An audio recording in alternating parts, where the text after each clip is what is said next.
میرا سوال غامدی صاحب یہ ہے کہ آج کل جیسے امریکہ کے اندر LGBT کے بارے میں بہت ایک رجحان ہے، اور ڈائیورسٹی کے اوپر لے کے آفیسز کے اندر، اسکول کالجز میں ہمارے بچوں کے ساتھ ایسے لوگ ہوتے ہیں جو کہ ایسے خیالات رکھتے ہیں، بلکہ وہ خود بھی ایسے ہوتے ہیں.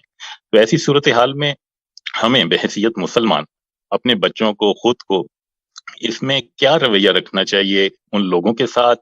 کیا ان کی صحبت میں بیٹھنا، ان کے ساتھ دوستی رکھنا ٹھیک ہوگا، یا ان کو سمجھانا، یا ہم کس طرح ایک اپنے بچوں کو اور خود کو لے کے اس چیز کو، یعنی جیسے ایب نارمل چیز ہے جو نارمل بنائی جا رہی ہے، تو کس طرح ہم لے کے چلیں؟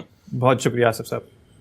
اگر آپ ان معاشروں میں رہتے ہیں جہاں اس طرح کے معاملات کے بارے میں کوئی پابندی نہیں رہی، اصل میں یہ سب چیزیں ہمارے معاشرے میں بھی ایسے ہی ہیں اور بہت نیچے تک اتری ہوتی ہیں، لیکن عمومی رجحان ان کو ڈھانپ کر رکھنے کا رہا ہے تو ظاہر نہیں ہوتی، ورنہ یہ سب چیزیں ایسی ہیں. یعنی میں آپ کو بتا سکتا ہوں کہ دیہات تک میں اس کے کیا مظاہر ہوتے ہیں. اس طرح کے معاملات میں اپنے بچوں کا شعور بہتر کیجیے. اگر آپ ان کے اندر کوئی نفرت کا احساس پیدا کر دیں گے اور یہ کوشش کریں گے کہ وہ بیٹھے نہیں، وہ ملے نہیں، تو اس سے ان کے لیے بڑی مشکلات پیدا ہو جائیں. یعنی شعور کو بہتر کریں جتنا کر سکتے ہیں. باقی برائیوں کے بارے میں بھی ایسے ہی کرتے ہیں. کیا بعید ہے کہ باہر جائے آدمی تو کسی ایسے شخص سے واسطہ پڑ جائے جو ڈاکو ہو، چور ہو، ملاوٹ کرنے والا ہو، ہر وقت پیے ہی رہتا ہو. تو یہ سب چیزیں دنیا میں پیش آنی ہیں.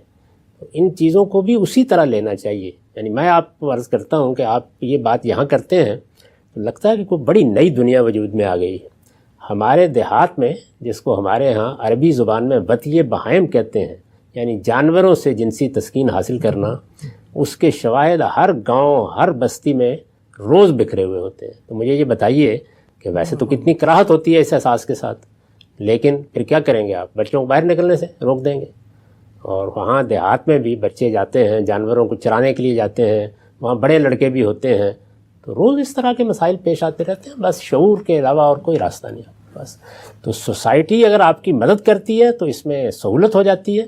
آپ بتائیے کہ ہم کسی چیز کو غلط کہتے ہیں تو کیوں کہتے ہیں، شروع سے بتائیے. کسی چیز کو صحیح کہتے ہیں تو کیوں کہتے ہیں، اور دوسرے انسانوں کے بارے میں نفرت کے بجائے ان چیزوں کا شعور پیدا کریں تاکہ آپ کے بچے وقت آنے پر دلیل کے ساتھ دوسروں کو بتا سکیں کہ اگر وہ فلاں چیز کو غلط کہہ رہے ہیں تو کیوں کہہ رہے ہیں. یہی چیز ہے، اور کوئی راستہ اس وقت موجودہ دنیا میں رہا نہیں آپ کے لیے.